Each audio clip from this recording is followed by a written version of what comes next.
Neat ಮತ್ತೆ K ವಿದ್ಯಾರ್ಥಿಗಳಿಗೆ ಅಂದ್ರೆ ಕೆಸಿಟಿ ವಿದ್ಯಾರ್ಥಿಗಳಿಗೆ ಮುಖ್ಯವಾಗಿರೋ ಮಾಹಿತಿ ಶೇರ್ ಮಾಡಕ್ ಹೋಗ್ತಾ ಇದ್ದಾನೆ. ಓಕೆ, ಮೊದಲನೇದು ನೀಟ್ ವಿದ್ಯಾರ್ಥಿಗಳ ಬಗ್ಗೆ ಹೇಳ್ಬೇಕು ಅಂತಂದ್ರೆ ನಿಮ್ಮ O M R sheet scan process ನಡೀತಾ ಇದೆ. ಕಂಪ್ಲೀಟ್ ಆದ ನಂತರ ಬಹಳ ಬೇಗನೆ ರಿಲೀಸ್ ಆಗುವಂಥದ್ದು, ಹಾರ್ಡ್ಲಿ 2 or 3 days ಒಳಗಡೆ ಅವೈಲೇಬಲ್ ಆಗುವಂಥದ್ದು. ಬಂದಾಗೂ ಸಹ ನಿಮಗೆ ತಿಳಿಸಿರ್ತೇನೆ. ಬಟ್ ಪ್ರೆಸೆಂಟ್ ಯಾವುದೇ ರೀತಿ ಅಫಿಷಿಯಲ್ ನೋಟಿಫಿಕೇಶನ್ ಇಲ್ಲ. ಸೊ ವೇಟ್ ಮಾಡಿ. ಒ ಎಂ ಆರ್ ಶೀಟ್ ನಿಮ್ದೇ ಆಗಿರೋ ಒ ಎಂ ಆರ್ ಶೀಟ್ ನಲ್ಲಿ ಸ್ಕ್ಯಾನ್ ಮಾಡಿ ಅಪ್ಲೋಡ್ ಮಾಡಿರ್ತಾರೆ, ಅದನ್ನ ಡೌನ್ಲೋಡ್ ಮಾಡ್ಕೊಂಡು ನೀವು ಚೆಕ್ ಮಾಡ್ಕೊಳ್ಬಹುದು. ಓಕೆ, ವೇಟ್ ಮಾಡಿ. ಇನ್ನು ಯಾವುದೇ ರೀತಿ ಅಫಿಷಿಯಲ್ ನೋಟಿಫಿಕೇಶನ್ ಬಂದಿಲ್ಲ. ಕರ್ನಾಟಕ ಸೀಟ್ ವಿದ್ಯಾರ್ಥಿಗಳು ಮುಂದೇನು ಅಂತ ಬಹಳ ಜನ ಕೇಳ್ತಾ ಇದ್ರೆ 14ನೇ ತಾರೀಕು ಪ್ರೊವಿಷನಲ್ ರಿಸಲ್ಟ್ ಬರುವಂತದ್ದು. ಅಲ್ಲಿ ನೀವು ಚೆಕ್ ಮಾಡಬೇಕು. ನಿಮ್ಗಿಂತ ಕಡಿಮೆ ಇರುವಂತ ರ್ಯಾಂಕ್ ವಿದ್ಯಾರ್ಥಿಗೆ ಸೀಟ್ ಅಲೋಟ್ ಆಗಿದ್ದು ನಿಮ್ಗೆ ಆಗಿಲ್ಲಪ್ಪ ಅಂದ್ರೆ ಕೇಗೆ ಅನೌನ್ಸ್ ಮಾಡಬೇಕು. ಆಲ್ಮೋಸ್ಟ್ 99.99% ಕರೆಕ್ಟ್ ಆಗಿರುತ್ತೆ.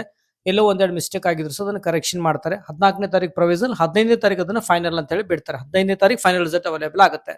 ನಂತರ ನಿಮಗೆ ಚಾಯ್ಸಸ್ ಕೊಡ್ತಾರೆ. ಚಾಯ್ಸ್ 1, ಚಾಯ್ಸ್ 2, ಚಾಯ್ಸ್ 3, ಚಾಯ್ಸ್ 4 ಅಂತ. ಅಡ್ಮಿಷನ್ ಮಾಡ್ಕೊಳ್ಳೇಬೇಕನ್ನಂಗಿದ್ರೆ ಚಾಯ್ಸ್ 1 ಮಾಡಿ ಮಾಡ್ಕೊಳ್ಬಹುದು. ಹೋಲ್ಡ್ ಅಲ್ಲಿ ಇಟ್ಕೊಂಡು ನೆಕ್ಸ್ಟ್ ರೌಂಡ್ ಹೋಗ್ಬೇಕಂದ್ರೆ ಚಾಯ್ಸ್ 2. ಆಮೇಲೆ ಸಿಕ್ಕಿರೋ ಸೀಟ್ ಇಷ್ಟ ಆಗಿಲ್ಲ ಅಂದ್ರೆ ಚಾಯ್ಸ್ 3 ಮಾಡಬೇಕು. ಒಟ್ಟಾಗಿ ಎಕ್ಸಿಟ್ ಆಗಬೇಕು, ಮ್ಯಾನೇಜ್ಮೆಂಟ್ ಮುಖಾಂತರ ಅಥವಾ ಬೇರೆ ಒಂದು ಅಥಾರಿಟಿ ಮುಖಾಂತರ ಅಡ್ಮಿಷನ್ ಮಾಡ್ಕೊಳ್ಬೇಕು, ಅಥವಾ ನೀವು ಒಟ್ಟಾಗಿ ಕೌನ್ಸಿಲಿಂಗ್ ಬೇಡ ಅನ್ನಂಗಿತ್ತು ಅಂದ್ರೆ ಚಾಯ್ಸ್ 4. ಇದು ಸಂಬಂಧಪಟ್ಟಾಗ ಡೀಟೇಲ್ ಆಗಿ ನೆಕ್ಸ್ಟ್ ವಿಡಿಯೋದಲ್ಲಿ ಮಾಡಿರ್ತೇನೆ. ಓಕೆ, ವಿಡಿಯೋದಲ್ಲಿ ಇಷ್ಟೇ. ನೀಟ್ ವಿದ್ಯಾರ್ಥಿಗಳು ವೇಟ್ ಮಾಡಿ. ಒ ಎಂ ಆರ್ ಶೀಟ್ ಭಾಳ ಬೇಗನೆ ನಿಮಗೆ ಡೌನ್ಲೋಡ್ ಮಾಡ್ಕೊಳ್ಳೋದಕ್ಕಾಗಿ ಅಫಿಷಿಯಲ್ ನೋಟಿಫಿಕೇಶನ್ ಬರುತ್ತೆ. ಕೆ ವಿದ್ಯಾರ್ಥಿಗಳು 14ನೇ ತಾರೀಕುವರೆಗೂ ವೇಟ್ ಮಾಡಬೇಕು. ಇದರ ಅಪ್ಡೇಟ್ ನೀಡ್ತಾ ಇರ್ತೇನೆ. ಫಾಲೋ ಯಾರು ಮಾಡಿಲ್ಲ ದಯವಿಟ್ಟು ಮಾಡಿ. ಚಲೋ, ಟೇಕ್ ಕೇರ್, ಬಾಯ್.